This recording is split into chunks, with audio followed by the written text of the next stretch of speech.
एक चीज आपने ना पूरा रमजान इस्तेमाल नहीं करनी, वो गुस्सा है। सारे रोजे ना यानी बिल्कुल ऐन इफ्तारी के वक़्त भी कोई बंदा गलत बात बर्दाश्त, कौन सी बात करनी होती है, सही के गलत?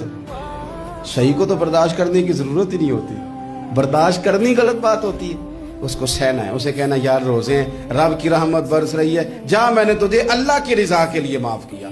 और ज़हन में हदीस रखनी है कि हुजूर ने फरमाया तो रब के बंदों को माफ कर, अल्लाह तुझे माफ फरमाएगा। रमजान शरीफ में और सादत के साथ और प्यार के साथ, और गीबत नहीं करनी किसी की भी, किसी इदारे की नहीं, किसी बंदे की नहीं, गीबत नहीं करनी। आपको हदीस में मिलेगा कि नबी पाक अलैहिस्सलाम ने कुछ बीबियों से कहा था कि तुमने तो रोज़ा तोड़ दिया है और तुमने हलाल के साथ रखा था, हराम के साथ तोड़ दिया। या रसूलल्लाह किस तरह? फरमाया गीबत नहीं की तुमने, मुर्दा भाई का गोश्त नहीं खाया, ये बहुत बड़ा जुर्म है, इससे बचना है।